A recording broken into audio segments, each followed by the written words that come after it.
never been done before. We the people tell the government what to do. It doesn't tell us. We the people are the driver. The government is the car. And we decide where it should go and by what route to do. We the people are free. And I hope we have once again reminded people that man is not free unless government is limited.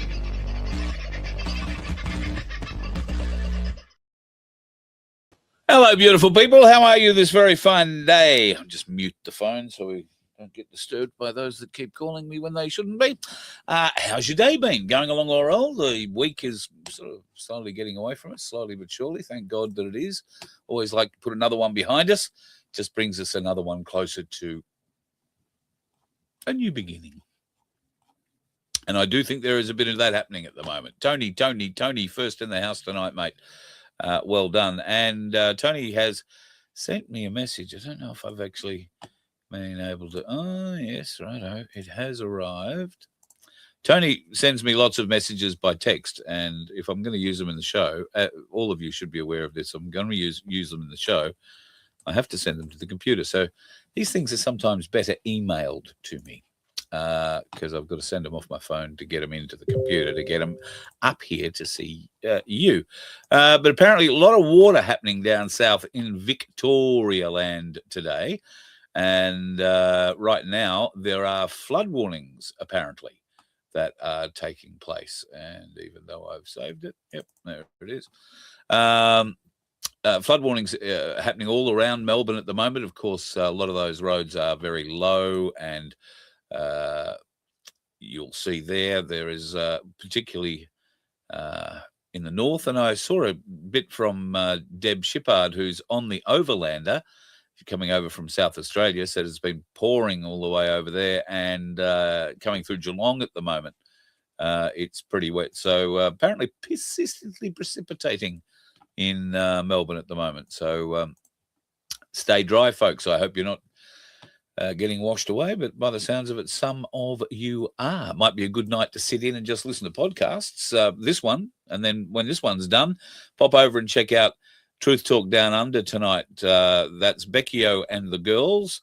They've got a special guest, Peter the Lightworker from Holland. They're going to be talking about remote viewing and all things associated with that, and a few other bits and pieces too. If it's something you're interested in, then please pop over. Make sure you tell them that I sent you, and give it a listen. It's happening directly after this show tonight over on the Truth Seeker TV channel on Rumble. So go and check that one out. I do have, and I probably should move that to a different thing so I can keep it going.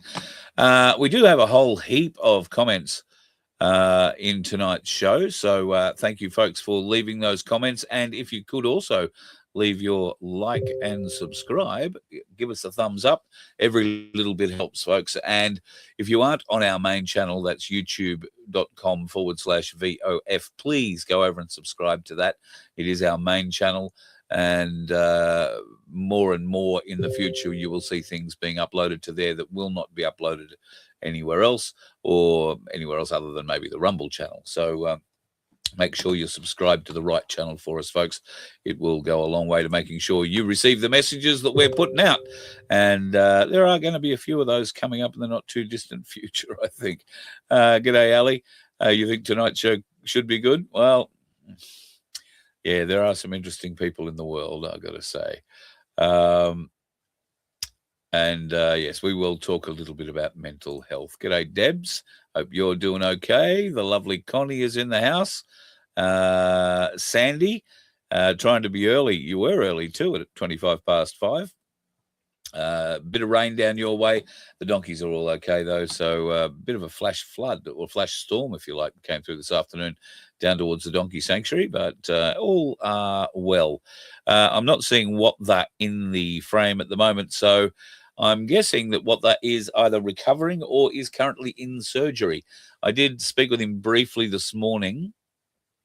He was at the hospital and he was basically in the waiting room waiting to be admitted, and they were certainly going to look into, well, not look into, they're certainly going to admit him.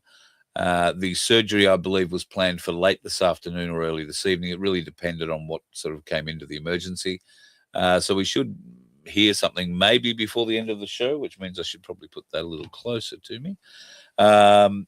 Or I'll let you know tomorrow when I hear from him. He may wake up at some stage later tonight and send me a message letting me know how it's all gone. But he was expecting no real issues. And, of course, he's in there to get the graft put over the remnants of where toes 4 and 5 used to was located on his foot. Fuzzy, you've had a bad day running around all over the place, only then to discover that in the whole scheme of things, the dog event in Tivoli has been cancelled, the agility dog event, or postponed at least. Not going to happen this weekend. So sorry that one's been postponed for you. I know how much you enjoy all that, but I'm sure there'll be another opportunities. The dogs are not impressed. No, I bet they're not. They'd be like thoroughbred racehorses, these things, I reckon, wouldn't they? They just want to get out and run. So good on you. Anne, how are you, darling? I hope you are doing well and staying dry in your part of the world. Margot, you're in here too. Lovely to see you. Distilling Dave is back in the house, and the lovely Sunflower is in the house. Gomez, nice to have you in. G'day, everybody who I've missed. Oh, hang on. What the is in here? No chance of a foreskin reef fan when the fan belt never wears out. I should read these things before I put them up, shouldn't I? All right. So I don't know. Maybe I've made all that up about Greg then. Maybe he's either waiting to go into surgery still and I'll get down to the bottom here eventually. Post-op situation is a lot of sting at the moment. Oh, so your post-op, it's already been done. Ah, very good. All right, mate, that's good to have you with us then. So they've capped the hole, so to speak, and you're obviously coherent enough to pick up the phone and start doing a few texts. So it's a bit stingy, a bit sore. I imagine it will be for a day or 3. Folks, if you are interested, you want to pop in and see Greg, loves a visitor. You might even get a tune out of him off the harmonica if you're lucky.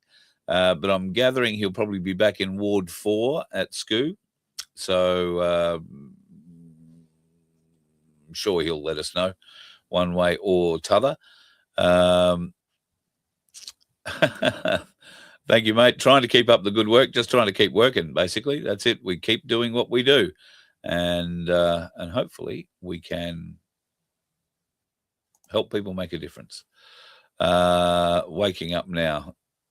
Is that you or the nurse, dude? Just checking. All right, let's get down the bottom here and start getting into a few of the things.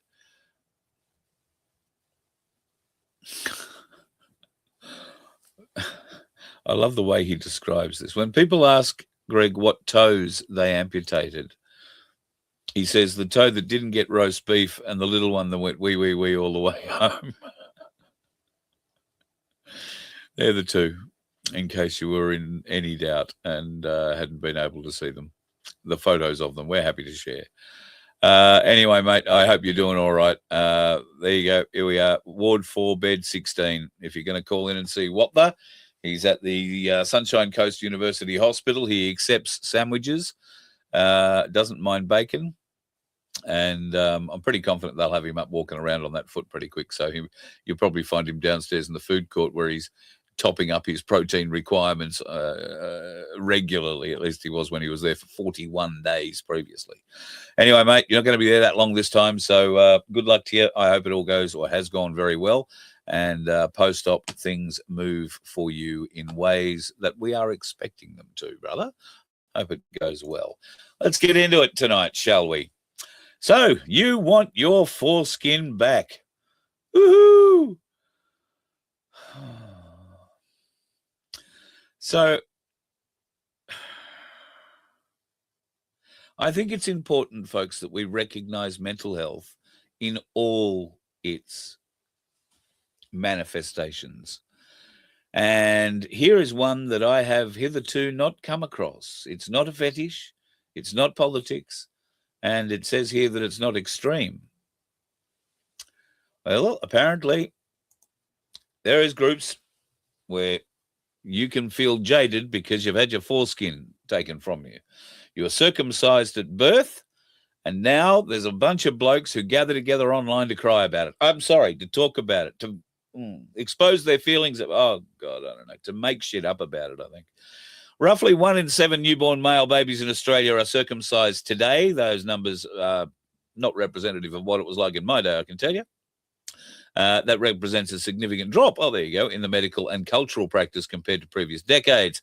Now, a growing number of adult men who underwent the procedure in infancy are campaigning for the restoration of their foreskin.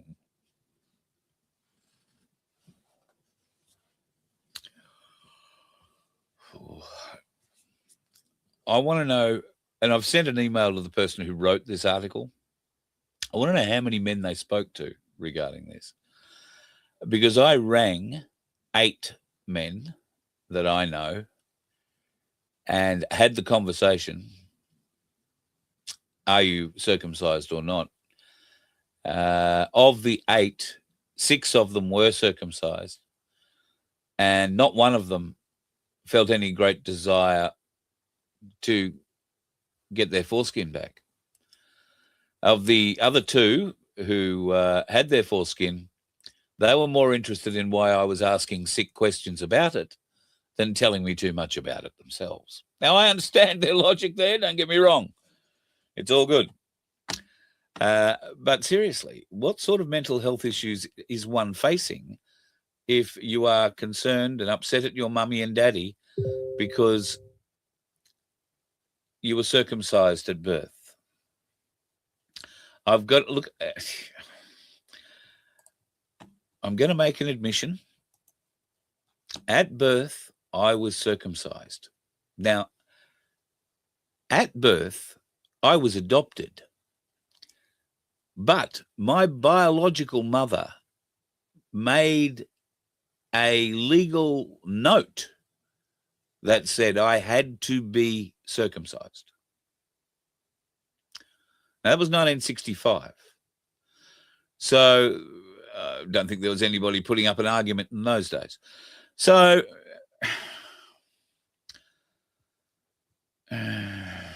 we'll keep going, shall we? All right. So what do they do? Oh, maybe I'm getting ahead of myself here just a little bit. Hang on. What do they do to try and help restore their foreskin? I thought maybe they were going to a retread factory and asking for offcuts or something.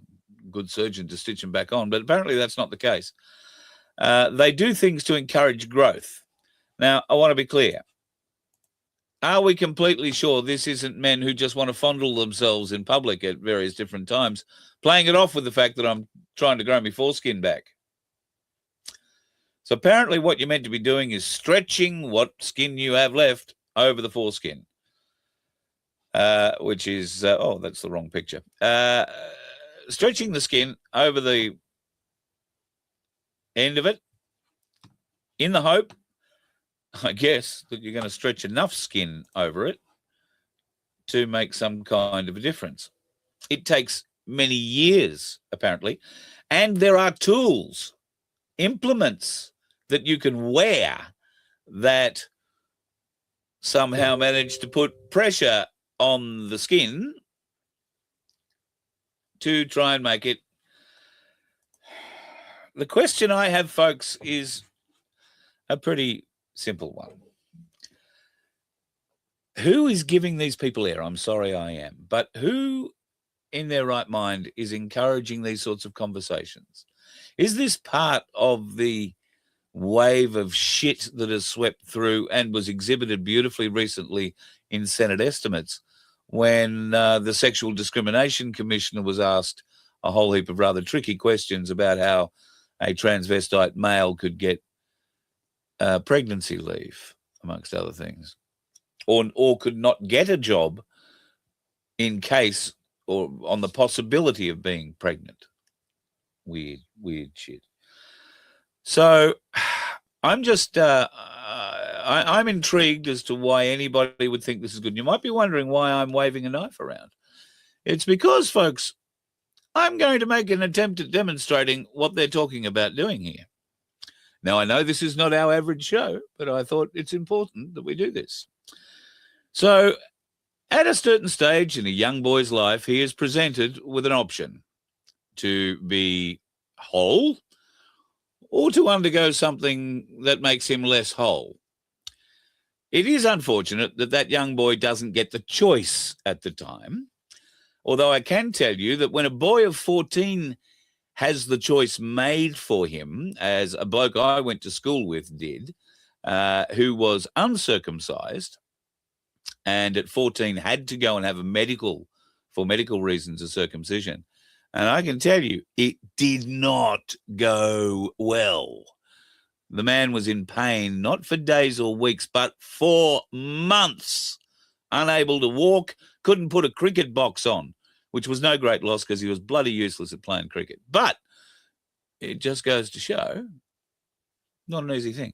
But there, I should have a lab coat. What the? You're right. So now let me just show you what they're talking about doing here.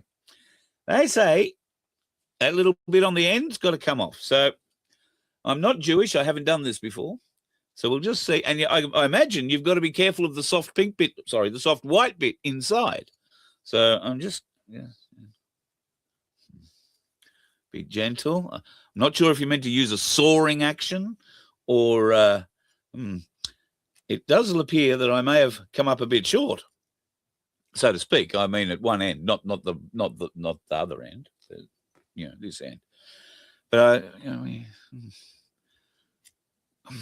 I've seen Jewish men do this much quicker, and then the end of it comes off, which in theory leaves you with that. Now, I'm guessing that depending on how dedicated your doctor is, instead of this, you could potentially wind up with, well, let's hope you don't wind up with that. I think enough of the banana for the time being. Are you all right with that? And if you are in any way moved to try and get your foreskin back and you'd like some help, I'll give you the tip. Well, not this tip or that tip. Here's a tip I'm going to give you. You know what I mean? Apparently, if you push the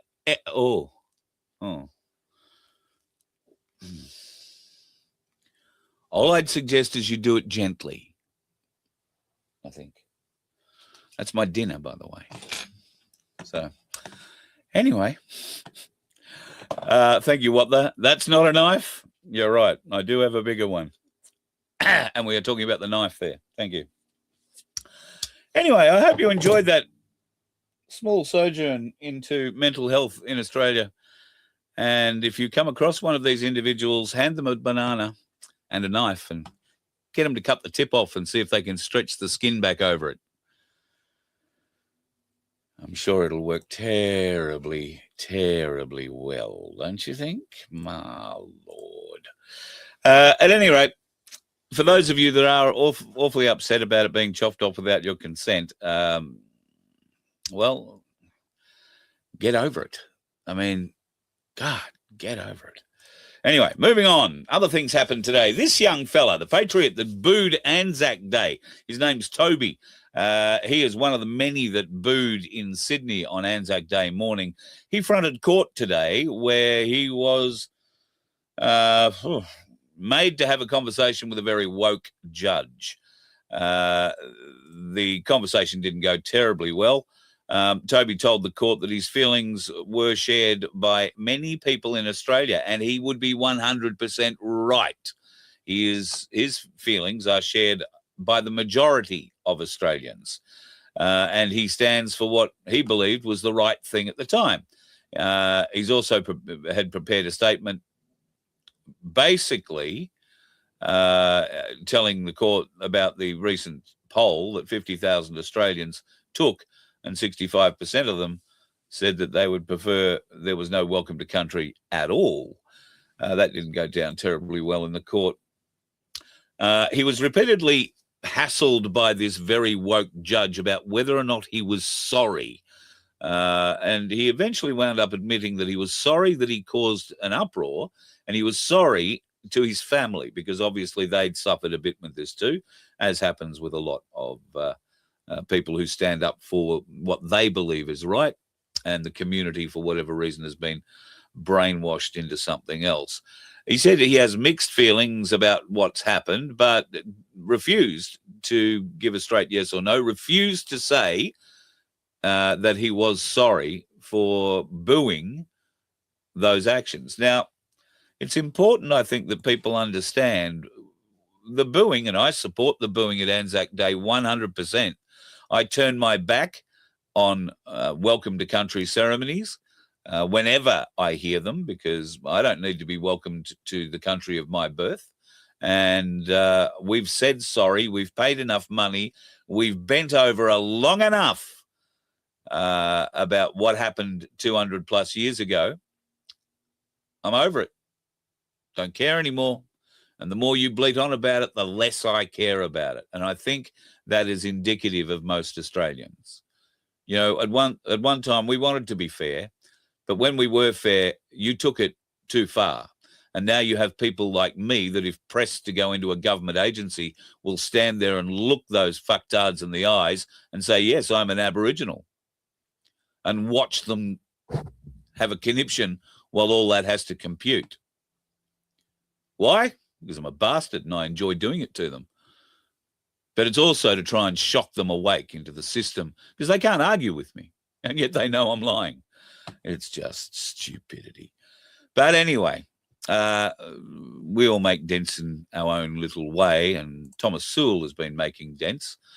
He and his crew from the White Australia Party, who have been named by Tony Burker, our Home Affairs Minister, who is apparently so terrified of terrorists that he lets in these ISIS brides and their children without any problem, and hides behind some Muslim doctor who supplies delivery of the passports that were actually supplied by the tick of a box in Anthony Burker's office and that of Penny Wong, who also had the opportunity to deny them access to this country, but chose not to. At any rate, Thomas was pretty strong this morning. He marched into the High Court of Australia to try and overturn this ban on the White Australia Party that has been imposed under the laws that the federal government put in early this year, in January, part of stopping free speech and everything else. It didn't go so well. They will remain classified as a hate group after losing their High Court bid. Now, Thomas and co. will have gone in and paid an excessive amount of money to try and have this heard in the High Court, where some snot-nosed justice has given them a very brief reply and answer. And that very brief reply basically said, no, piss off. Not going to be allowed to do that. This woke bullshit in our courts must stop. Just because your feelings are hurt by something somebody says does not mean they cannot say it. Yes, it might be horrible to hear some of this shit. And where would I draw the line? I draw the line at pedophiles talking about their conquests. I draw the line at pedophiles doing anything about highlighting what they do or trying to make excuses for it. Certainly they have free will and freedom to speak as they wish with free speech. But that's also where we get to exercise our decision-making skills, our decision capabilities, and more particularly probably our fighting capabilities, if certain people like me are introduced into the argument. I would not let anybody who would advocate for child violence speak openly or freely without some serious opposition, because I believe that signifies and shows a deep flaw in the psyche of the person who wants to do that. Not because they don't have a right to say it, but because it exposes a very deep-seated problem in that individual. And the reason why many people might be wondering why I brought this subject up tonight, it's because there are many, many people in this world with really deep psychological problems that have been engineered, brought on, propagated, plumped by the enablers around these sorts of people. We as a community have to stop allowing this sort of enabling to go on. And to do that, we have to go back to one of the tenets of Magna Carta 1215, honesty, honor, integrity. Be truthful. It might be difficult to tell someone that while you regret not having your foreskin, it's probably better that you move on and find something more positive in your life. Go and find a girl who doesn't like uncut dicks. She'll love the fact you don't have one.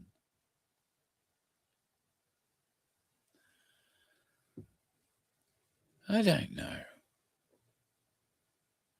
Sunflower says there's a lot of trauma the little one goes through with a, I just saw the word wood chipper, with a circumcision. Okay, look, all right, I understand there will be trauma, but I don't remember it. I'm not suffering from it, and I don't know many circumcised blokes who walk around bemoaning the fact that they were circumcised or how painful it was. I have no recollection of how painful it was. None whatsoever. And I don't think anybody would have cared, because for the first 9 days of my life, I lay in a bloody infirmary with a whole heap of other unwanted babies. Probably a number of boys. We'd all be crying and carrying on, I'm sure. But I don't have any recollection of the pain. And I'll be honest, having seen what happens when you get an infected foreskin, not mine, but I went to boarding school, remember, with 42 other blokes, and some of them weren't that clean. And having seen what happens when you get an infection in the foreskin, I'm very glad that I don't get that problem at all. Oh, God. I won't go into it, but God, there are certain colors you shouldn't ever see get squeezed out of a penis. And I've seen some of those colors. It's just, and I know you're thinking the same thing. Shall we go on to a nicer thing? Shall we have a look at some photos? Because I know that it's probably not the topic of conversation that everybody wanted to be part of. So I've done up a little graphic here, the Voice of Freedom family photo album, and I'm receiving photos on a daily basis. Sorry, I keep popping around. I'm receiving photos on a daily basis from people, and I can't thank you enough. Please do not send me photos of your penis, be it circumcised or not, infected or otherwise. I'm not interested, and I won't be showing them. However, if you do have some photos of where you live or where you've been on holidays, I would love to see them. We would love to share them. And as long as they are your originals, we are going to talk about putting them all up for vote, and we'll put together a calendar or 2 or 3. And as you'll see, as we progress through this, we are going to see some pretty interesting categories emerging. So I've got some images. I could have just done the next half hour on some images that I've received from Justin in Tasmania. Truly beautiful images. And I'm going to give you a selection of those tonight, along with a couple from Danny in Melbourne who sent those through. But first of all, let's go down to Tasmania and check out Lake Pedder in Tasmania. Now, what a truly beautiful shot, a very serene feel to it. It looks like a bloody cold part of the world, and I haven't had time to look up where Lake Pedder is, but I'm going to take half a stab and suggest it's either on the spine or the west coast of Tasmania. Might be a little bit wrong, but yeah, truly beautiful picture there.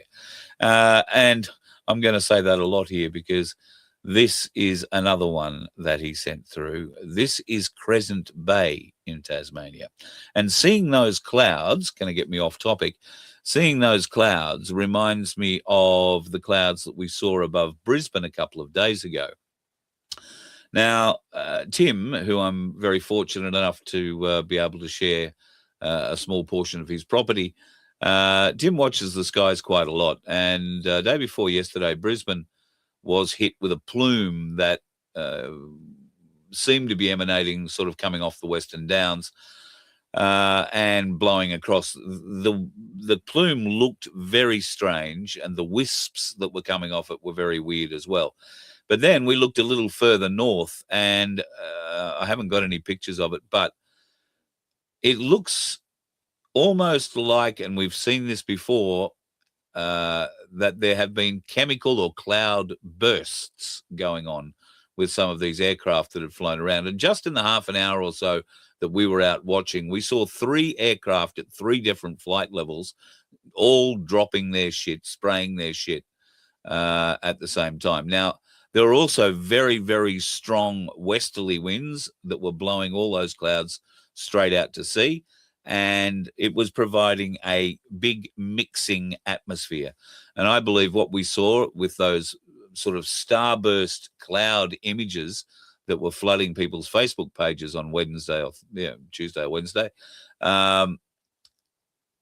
that's exactly what it was. That's one of the chemical bursts that they put into the atmosphere to mix with other chemicals they've laid previously and allowed to disperse. And they use the natural wind flow to blow that out over the ocean. And of course, we know there's at least 2. There could be more ships out there floating around anywhere from the Coral Sea down to the Tasman Sea. They look after pretty much all the weather patterns that need to be handled and energized in the Southern Hemisphere, this quarter of the Southern Hemisphere, if you like, the Pacific quarter of the Southern Hemisphere. And a couple of dangerous boats, those ones. So anyway, back to the picture. Beautiful shot of Crescent Bay. And I guess there are so many beautiful shots. I had this next one as my favorite until I saw a couple of others. This, I think, is just a truly beautiful shot. I mean, I don't know whether it's a matter of time of day, being lucky, or Tasmania just always supplies, this kind of an environment to go and shoot. But my God, that is just stunning. That is called Fossil Cove Arch. And I'm guessing that too is sort of on the southwestern side, or at least the southern end of Tasmania. Absolutely stunning. There's a little bay very close to Hobart, Sandy Bay, and another beautiful sunrise shot, I think that is, of Sandy Bay. And Justin's last one, something you get to see a fair bit of in Tasmania at the right time of the year. This is the southern aurora, the aurora australis in full flare, if that's how you would say it. Absolutely beautiful work, Justin. I don't know. I wouldn't even know how to go about taking a photo like that. But you should be very proud of the work, mate. You do beautiful, beautiful stuff. Danny in Melbourne got a photo of an eagle. How cool is that? Now, I'm not up with eagles. It looks like an eaglet because it looks a bit small to be an eagle. But then again, we have a few different sorts of eagles. I don't think it's a wedgetail, although it's possible. It could also be a peregrine falcon, maybe. I don't know. Melbourne has a few peregrine falcons that live and nest quite regularly in the high-rises of office buildings. So I don't know. But at any rate, absolutely beautiful image. Thank you for that one. And another image, which you must have spent some time getting, I'm gathering. Melbourne at night. Has the Yarra ever looked so good? Stunning shot. Really beautiful shot. So that's Melbourne at night. And so some of our calendars that we'll have to look at doing are going to necessarily be in class groups, if you know what I'm saying. So, or classifications, categories. I think we are going to need to put up some moon and spacey kind of ones, in which case that, I think, could potentially cross over into there from Justin. We can put up animals, of course, and the eagle, but we had the cow from last night. We've got the dogs from Deb Shippard and a few other animals floating around. In fact, Deb also sent me photos of seals and snow and all sorts of stuff.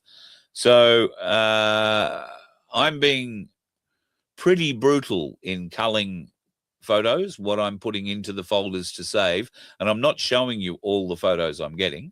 We will get to that point. I haven't been able to talk to Vince again today, so we will figure out how we're going to show you all these photos at one stage. I might just make a reel up and flick through them all so that you can all see them. I might also put a number on each of them, and you can vote for your favorites over time, and we will split those either into one calendar where we will do 12 images, or we might wind up doing animals, scenic, night shots, moon shots, space shots, and essentially you'll get to make your own calendar with it. That's the way we're hoping for it to work out. And we would love you to enter. So if you are in the mood to throw me one or two photos that you've taken, please make them your own work. I will run, before we go giving away any prizes to anybody, every one of your images will be run through an AI checker.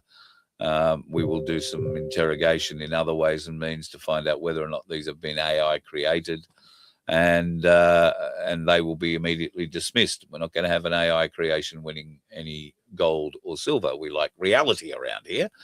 So while AI does have its place, I want to see the creativity that you lot can bring. And Justin and Black Sheep and others have already shown us some of the most magnificent images that I've ever seen, quite frankly. And let's be honest, we've got one of the most amazing countries in the world to be able to do it to. And you can keep your eye on the skies. I mean, Ricardo could be right. That might just be the bad guys getting what's coming to them, the good guys spraying back. I may be wrong there too. Russia have made new laws. They're probably making new laws at a lesser rate than the Australian Labor Party is. However, they're probably making much more significant ones. And one that has come into being very recently is that it's made it illegal to worship the devil. It's a felony punishable by 8 years in prison.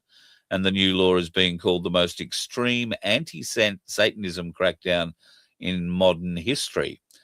Russia understands that they have a problem with Satanism. They understand it much better than the Western world. I think they understand the Western world's problem with it much more too. Putin has made a number of speeches to that effect. He's basically warned them, the vampires of the West, that your feeding frenzy is about to end. Well, God love them. We want it to end sooner rather than later. There have been some interesting things happening in Australian politics at the Parliament. Estimates committees are always good at digging up shit. Whether or not the government answers to that shit is a completely different matter. And I've got to say, I have spent the last couple of days watching a lot of estimate stuff. And even watching James Patterson today with Penny Wong, who is a very slippery, slimy character at the best of times. But when she goes into a Senate estimates meeting, she lathers herself in oil so that nobody can lay a finger on her, the slimy cow.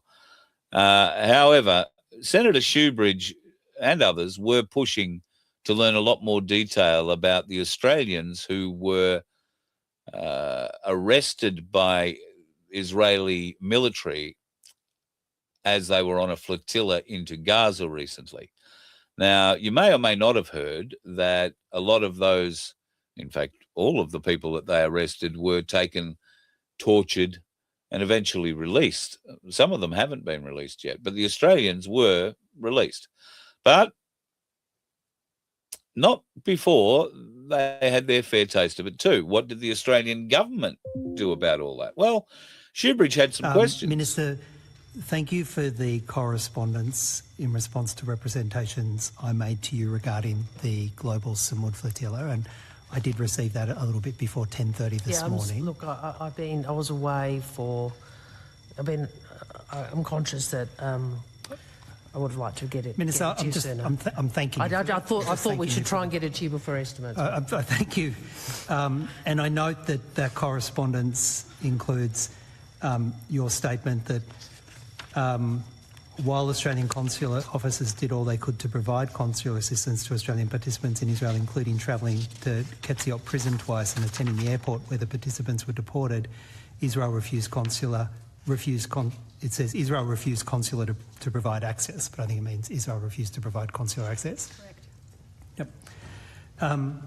Minister, have you or any of your senior team spoken with the consular officials who are at the airport? And I ask you this because I've spoken with members who are on the Samud flotilla, and they describe calling out for help when they saw the consular officials, calling for help, begging for help, and then the Israeli authorities, in sight of the consular officials, dragging the Australians away and then actually beating them, and then them crying out for help and being beaten at that moment when the consular officials were just across the way at the airport.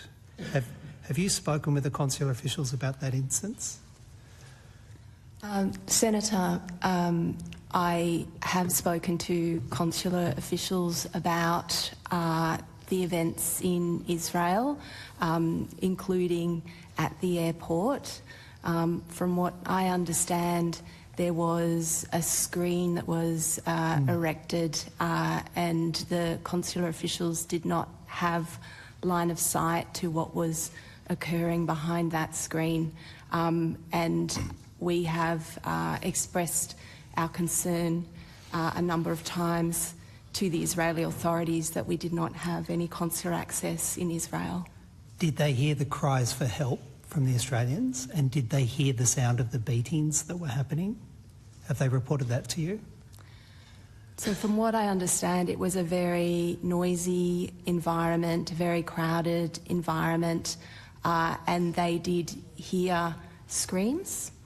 As I noted, they did not have line of sight to what was occurring. There was a screen that prevented them from seeing what was happening beyond the barrier.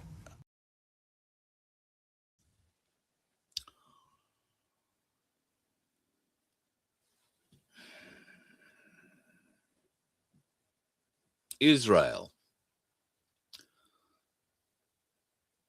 This happened about the same time that Israel's Prime Minister or President or whatever the hell, Herzog, came to Australia and was taken along with his Mossad security crew and the rest of his entourage into the deepest parts of ASIO in our Ben Chifley building in Canberra.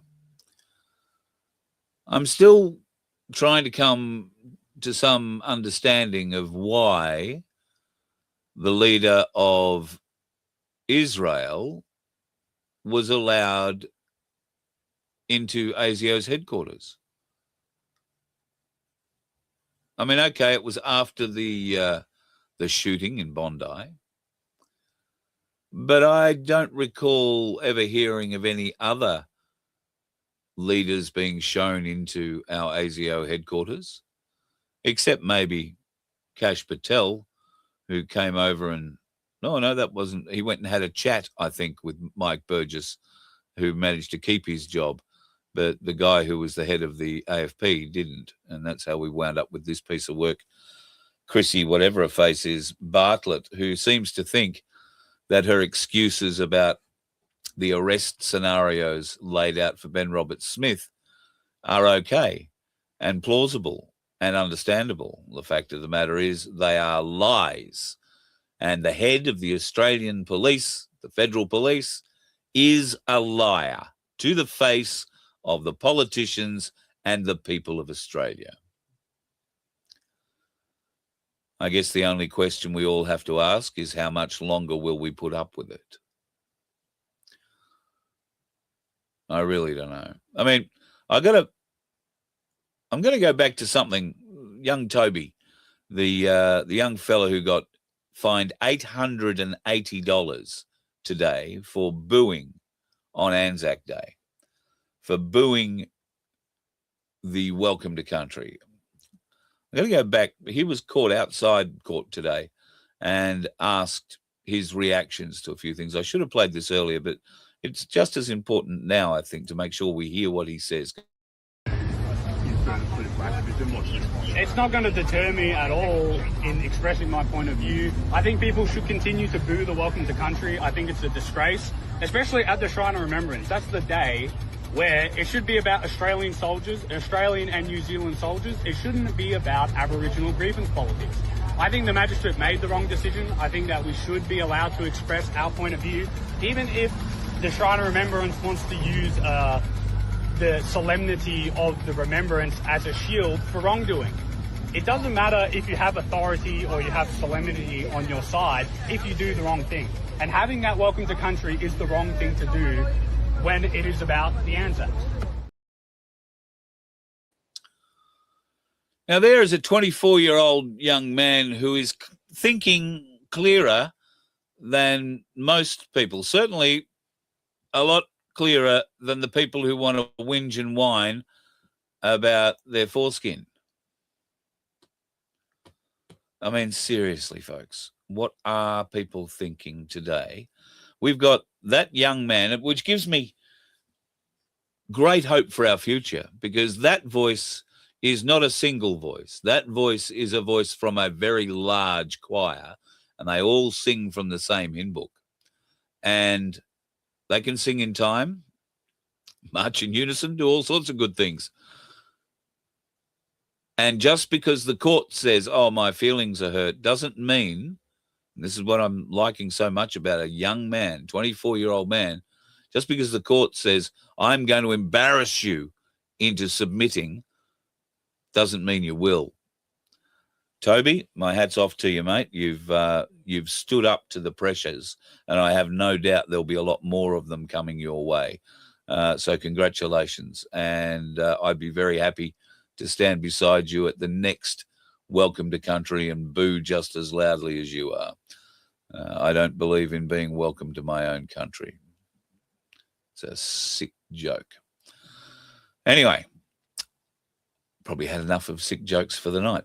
What I'm going to do tonight, folks, is going to end a little bit earlier because I have somewhere I need to be this evening. We are talking about catching up for movies across Southeast Queensland at the moment. That movie catch-up would be for the Disclosure Day movie coming up on the 11th of June. If you are interested in doing that, we would be going to the Sunshine Coast Plaza movie theatres. I think there are event cinemas up there. Narang Cinemas has been thrown up as a Gold Coast option, and I will look and see whether or not we can... the Narang Cinema may not get this movie on opening day, but it might. We'll see. So I'll ring up and ask. Failing that, we might find another one on the Gold Coast. And I have had an email from some people in Brisbane who are keen to catch up. So we'll see. There are plenty of great cinemas in Brisbane, or at least there used to be. It's been a while since I've been to them. But from Redland Bay through to the city, I'm sure we can figure it out. So until tomorrow night, folks, when hopefully Vince will be awake and will come and join us, we will have a Friday free for all that, well, hopefully we'll have a lot less penis discussion in it. What can I say? I don't know. There are times where I feel I've got to come out and help those with mental health issues, because it's a lot better than trying to help those people who drive like dickheads, because all I want to do to help them is help them clean off the road into something very hard and solid. You let one ant stand up to us, then they all might stand up. Those puny little ants outnumber us 100 to 1. And if they ever figure that out, there goes our way of life. It's not about food. It's about keeping those ants in line. That's why we're going back. Does anybody else want to stay? Let's rock!